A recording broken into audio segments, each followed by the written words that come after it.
जब किसी का किडनैप हो जाता है तो हर तरफ खलबली सी मच जाती है। किडनैपर या तो फिरौती मांगता है या फिर बदले में कुछ और। लेकिन आज जो कहानी मैं आपको सुनाने जा रहा हूं उसमें न तो किडनैपर ने पैसा मांगा और न ही किडनैप किए गए बच्चे को कोई नुकसान पहुंचाया, बल्कि वो बच्चे की मां को फ़ोन ज़रूर करता था, लेकिन उसकी खैरियत जानने के लिए। अस्सलाम वालेकुम, नमस्कार, आदाब, सत श्री अकाल। मैं हूं आपके साथ नबील अख्तर और इस वक्त आप देख रहे हैं क्राइम हलचल। 14 जून 2023 को जयपुर से एक बच्चे का किडनैप कर लिया जाता है। बच्चा 11 महीने का था और उसका नाम कुक्कू उर्फ पृथ्वी था। बच्चे की मां को जब पता चला तो उसने बच्चे को इधर उधर ढूंढा, लेकिन बच्चा नहीं मिला। परेशान मां ने बच्चे के किडनैप हो जाने की रिपोर्ट पुलिस में दर्ज करवाई। इत्तेफाकन बच्चे की मां किडनैपर को जानती थी। किडनैपर का नाम तनुज चाहर था, जो उत्तर प्रदेश के शहर अलीगढ़ में पुलिस विभाग में हेड कांस्टेबल था। नामजद रिपोर्ट होने के बाद जयपुर पुलिस ने अलीगढ़ पुलिस से संपर्क किया। किडनैपिंग का मामला था, इसी के चलते अलीगढ़ पुलिस फौरन तनुज चाहर की तलाश में निकल पड़ी। जब पुलिस ने विभाग में उसके बारे में जानकारी की तो पता चला कि वो काफ़ी दिनों से ड्यूटी से भी गैरहाजिर चल रहा है। उसकी लापरवाहियों के चलते और बच्चे की किडनैपिंग में उसका नाम आने के बाद एसपी ने उसे सस्पेंड कर दिया। इतना कुछ हो जाने के बाद भी वो पुलिस के हत्थे नहीं चढ़ा। पुलिस लगातार उसकी तलाश में जी जान से जुटी थी, लेकिन वो पुलिस से एक कदम आगे चल रहा था। जब काफ़ी कोशिशों के बाद भी वो पुलिस के हाथ नहीं लगा तो राजस्थान पुलिस ने उसके ऊपर 25,000 रुपयों का इनाम रख दिया। इसी बीच पुलिस को खबर मिली कि तनुज चाहर ने अपना भेष बदल लिया है और अब उसने दाढ़ी बढ़ाकर साधु का सा भेष रख लिया है और मथुरा में ही कहीं पर कुटिया बनाकर रहने लगा है। पुलिस ने भी उसी की राह पकड़ी और कुछ पुलिस वालों को साधु बनाकर उसके एरिया में भेजा गया। पुलिस भजन कीर्तन करते हुए उसको उस एरिया में तलाश करने लगी जहां पर उसके होने की खबर मिली थी। लेकिन तनुज को पुलिस के आने की भनक लग गई और वो वहां से भी निकल गया। पुलिस के हाथ फिर से खाली रह गए। किडनैपर पुलिस विभाग में काम कर चुका था। पुलिस किस तरह से आरोपी का पीछा करती है और पुलिस के पास आरोपी को पकड़ने के क्या क्या हथकंडे होते हैं, किडनैपर सब जानता था। इसलिए वह बहुत बड़ी चालाकी के साथ पुलिस को छका रहा था। वो जिस मोबाइल से बच्चे की मां को फ़ोन करता था उसके बाद दोबारा उस फ़ोन का इस्तेमाल नहीं करता था और दोबारा उस जगह पर भी नहीं जाता था जहां से उसने बच्चे की मां को फ़ोन किया था। वो कभी अपनी दाढ़ी को लाल करवा लेता था और कभी सफ़ेद ही रहने देता था। इसलिए जो आदमी एक बार उसको देख लेता था दोबारा उसे पहचान नहीं पाता था।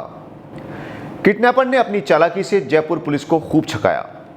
पुलिस की तलाश लगातार जारी रही और 27 अगस्त 2024 को पुलिस को कामयाबी मिल ही गई और पुलिस ने उसे सुरीर इलाके से पकड़ लिया और अपने साथ जयपुर ले आई। जैसे ही परिवार वालों को किडनैपर के पकड़े जाने की खबर मिली, घर वाले दौड़े दौड़े थाने में आए और वहाँ पर जो चीज़ देखने को मिली उसने पुलिस के साथ साथ वहाँ पर मौजूद हर इंसान को चौंका कर रख दिया। जब पुलिस ने बच्चे को उसकी मां के हवाले किया तो बच्चे ने मां का हाथ झटका और भागकर किडनैपर से जाकर लिपट गया और रोने लगा। हर कोई हैरान था कि आखिर ये माजरा क्या है। बच्चे को तो ये चाहिए था कि वो किडनैपर की गोद से निकलकर अपनी मां के पास जाता और उससे लिपट जाता, लेकिन ये क्या देखने को मिल रहा है कि जो बच्चा 14 महीनों तक किडनैपर की कैद में रहा वो वापस उससे जाकर लिपट गया। इस सीन ने हिंदी की फिल्म मदारी की यादें ताज़ा कर दी, जिसमें एक मंत्री के बच्चे को एक मदारी किडनैप कर लेता है। मदारी की बच्चे से कोई दुश्मनी नहीं थी, बल्कि वो उसके पिता जो कि एक मंत्री थे उनसे और सिस्टम से अपने बच्चे की मौत का बदला लेना चाह रहा था। इस फिल्म में काफ़ी वक्त तक किडनैप हुआ बच्चा किडनैपर के साथ रहता है और उससे इतना घुल मिल जाता है कि वो किडनैपर के पास से जाने को तैयार नहीं होता और उससे लिपट कर रोने लगता है। थाने में भी वही सीन चल रहा था।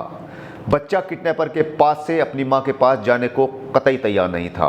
बच्चे को ज़ारो कतार रोता देखकर किडनैपर की आंखों में भी आंसू आ गए और उसने बच्चे को अपने गले से लगा लिया। किडनैपर ने बच्चे का किडनैप उस वक्त किया था जब वो 11 महीने का था और उसे 14 महीनों तक उसने अपने साथ रखा। इस बीच उसने बच्चे की हर ज़रूरत को एक माँ और एक बाप की तरह ही पूरा किया, जिससे बच्चे का उसके लिए लगाव बढ़ गया और वो उससे बेइंतहा मोहब्बत करने लगा। पुलिस ने जब अपनी छानबीन आगे बढ़ाई तो एक नया ही मामला निकलकर पुलिस के सामने आया। जिसने पुलिस को हैरान कर दिया। पुलिस को पता चला कि किडनैपर इस बच्चे की मां से एक तरफा प्यार करता था। बच्चे की मां तनुज की चचेरी बहन लगती थी। वो चाहता था कि बच्चे की मां उसके पास आ जाए और इसलिए उसने बच्चे का किडनैप किया था। तनुज का दावा है कि बच्चे का बाप वो है। पुलिस चाहे तो उसका और बच्चे का डीएनए टेस्ट करवा सकती है। पुलिस की छानबीन में भी सामने आया है कि तनुज बच्चे की मां से एक तरफा मोहब्बत करता था और जब ये बात लड़की के परिवार वालों को पता चली तो गांव में पंचायत बैठ गई। चूंकि लड़की तनिष्क की रिश्ते की बहन लगती थी, इसलिए पंचायत ने रीति रिवाजों को सामने रखते हुए इन दोनों की शादी में अड़चनें पैदा कर दी। पंचायत के दबाव में आकर लड़की के परिवार ने उसकी शादी जयपुर में कर दी। तनुज ने लड़की के पति का पता लगाया और उससे दोस्ती कर ली और दोस्ती की आड़ में वो उसके घर भी आने जाने लगा। कुछ समय बाद लड़की गर्भवती हो गई और पृथ्वी का जन्म हुआ।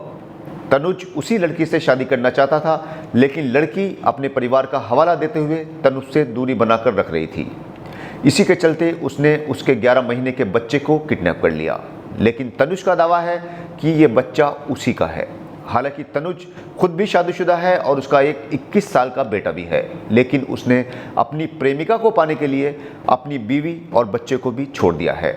उसकी बीवी ने भी उसके ऊपर भरण पोषण का मुकदमा दर्ज करवा रखा है। अब पुलिस पशोपेश में है कि क्या किया जाए।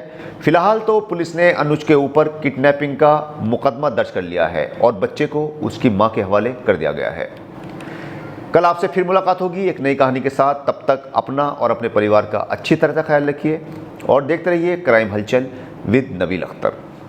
जय हिंद।